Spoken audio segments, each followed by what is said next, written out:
Nah guys, kembali lagi di channel Apresitorus, di mana channel ini akan memberikan diri kamu suatu informasi baik dari pekerjaan, asmara, keuangan, ataupun kehidupan diri kamu secara general.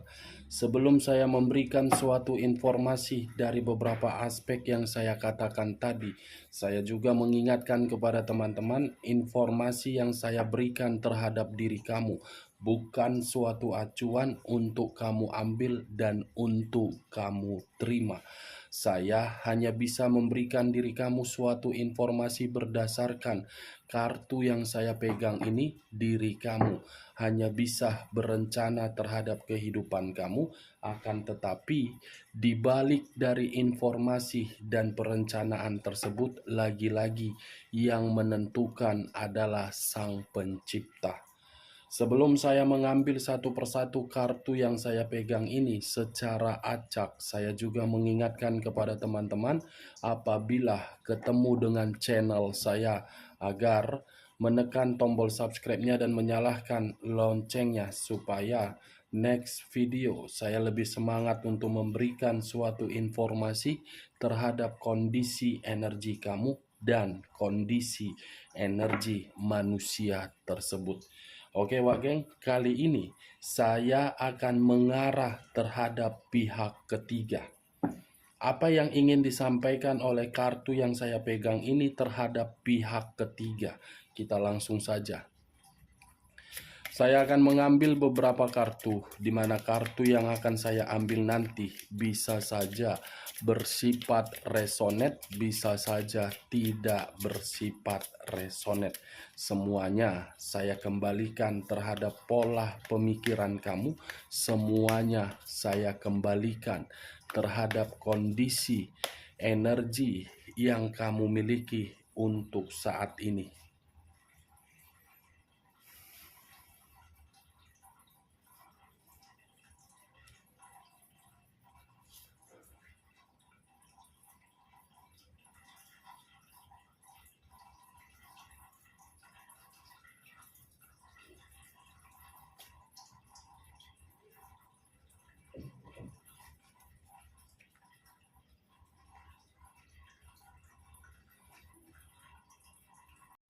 Nah guys, di depan saya ini sudah ada beberapa kartu yang sudah saya ambil secara acak satu persatu dari tumpukan kartu yang saya pegang tadi. Apakah informasi atau cerita di balik dari kartu yang ada di depan saya ini akan mengarah atau memang sesuai dengan topik yang saya katakan tadi, atau memang posisi energi kamu yang masih lebih mendominasi? Kita langsung terhadap kartu pertama.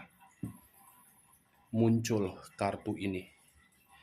Sekali lagi saya mengatakan, muncul kartu yang saya pegang ini, di mana kemunculan kartu yang saya pegang ini seakan-akan mengisyaratkan dan berbicara terhadap kondisi satu energi, yang dimana kondisi energi tersebut menginginkan yang namanya perubahan dan menginginkan yang namanya suatu kestabilan, tetapi cara untuk memperoleh kestabilan tersebut saya rasa di luar dari dugaan.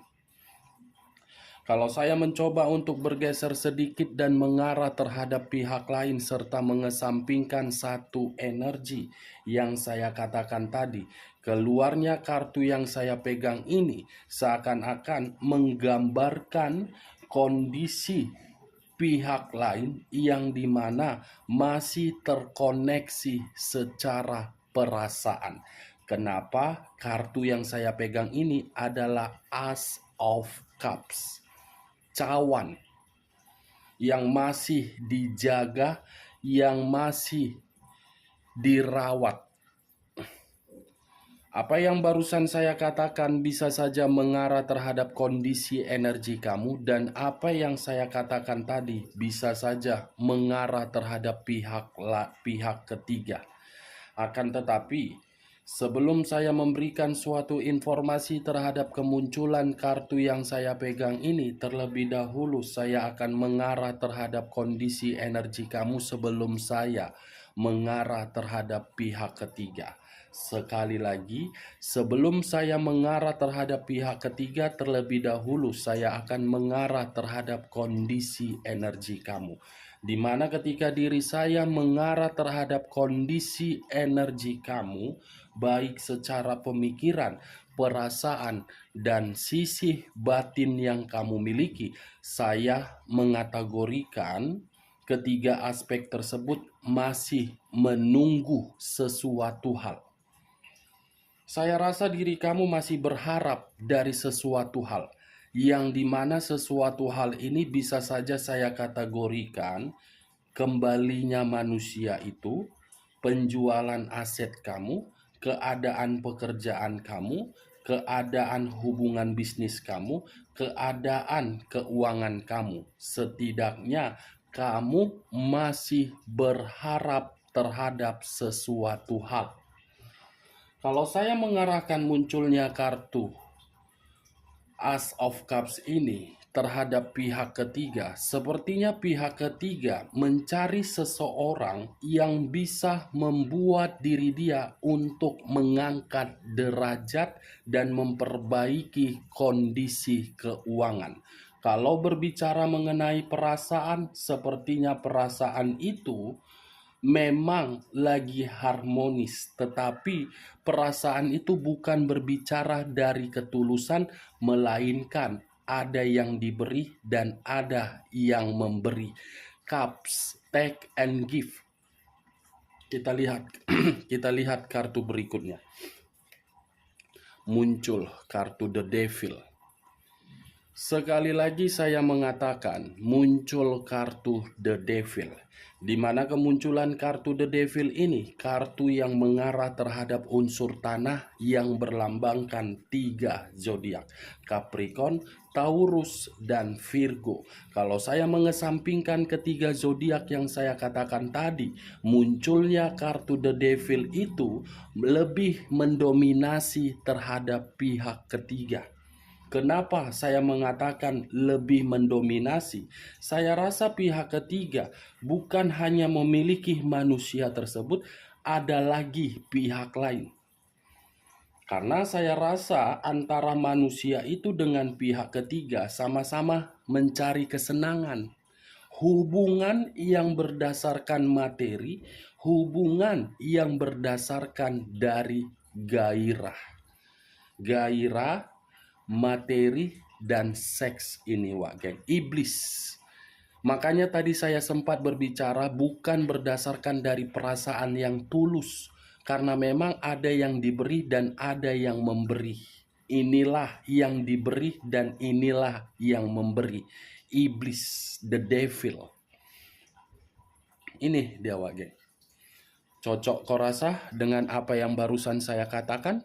Ya, kalau menurut diri kamu cocok, angkat. Tetapi kalau menurut diri kamu tidak cocok, jangan kamu angkat dan jangan paksakan terhadap kondisi energi kamu agar perkataan saya bisa bersifat resonate ataupun tidak resonate. Hubungan iblis yang dijalin, geng. Kita lihat kartu berikutnya. Muncul kartu Eight of Pentacles. 8 koin.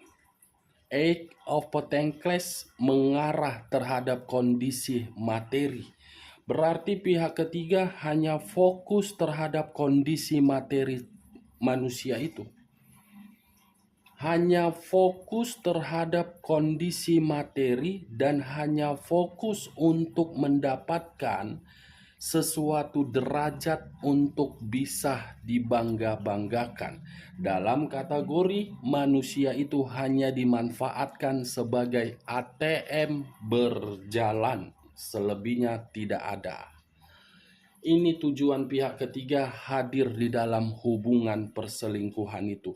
Logika yang bermain, pihak ketiga tidak pernah sejarahnya mempermainkan perasaan. Kalaupun ada pihak ketiga yang memberikan ketulusan dari segi perasaan, 1:1000. Mencari jarum di atas jerami tidak akan pernah. Paling hanya beberapa orang, selebihnya materi. Materi, gairah, dan derajat. Kita lihat kartu berikutnya. Muncul kartu Six of Pentacles. Lagi-lagi Six of Swords. Bukan Pentacles. 6 pedang. Kalau saya mencoba untuk mengambil satu pedang dari ke-6 pedang tersebut, satu pedang itu menggambarkan kondisi seseorang yang akan ditinggalkan dan akan meninggalkan. Kenapa? Karena saya rasa ketika pihak ketiga tidak lagi mendapatkan kondisi materi yang dia fokuskan, pihak ketiga akan meninggalkan itu manusia. Jadi ibaratnya apa yang pernah kamu rasakan itu akan dirasakan oleh manusia tersebut. Tetapi kalau saya memutarbalikkan perkataan saya ini dan mengarah terhadap kondisi manusia tersebut, bisa saja manusia itu meninggalkan pihak ketiga karena dia sudah menyadari kondisi materi dia hanya dimanfaatkan sebagai ATM berjalan. Setidaknya keluarnya kartu Six of Pentacles ini menggambarkan ada yang ditinggalkan dan ada yang meninggalkan. Karena hubungan itu hanya bersifat gairah, bukan bersifat perasaan.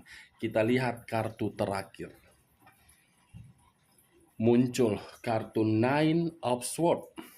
6 pedang, 9 pedang. Kalau saya menarik satu pedang dari ke-9 pedang, ketika ada seseorang yang akan meninggalkan dan ditinggalkan, salah seorang akan menerima suatu kekacauan dan keterpurukan serta kehidupan akan berantakan. Dari kondisi keterpurukan itu, salah satu energi akan mencoba untuk mengevaluasi dan mengintrospeksi diri apa kesalahan yang pernah dia berikan sehingga mengarah terhadap diri kamu kembali. Oke Wak Geng, dari beberapa kartu yang saya ambil ini, saya menarik satu kesimpulan di mana kesimpulan tersebut pihak ketiga akan meninggalkan manusia itu dalam kondisi penuh dengan kekacauan. Sekian dulu informasinya. Salam kartu tarot, salam zodiak.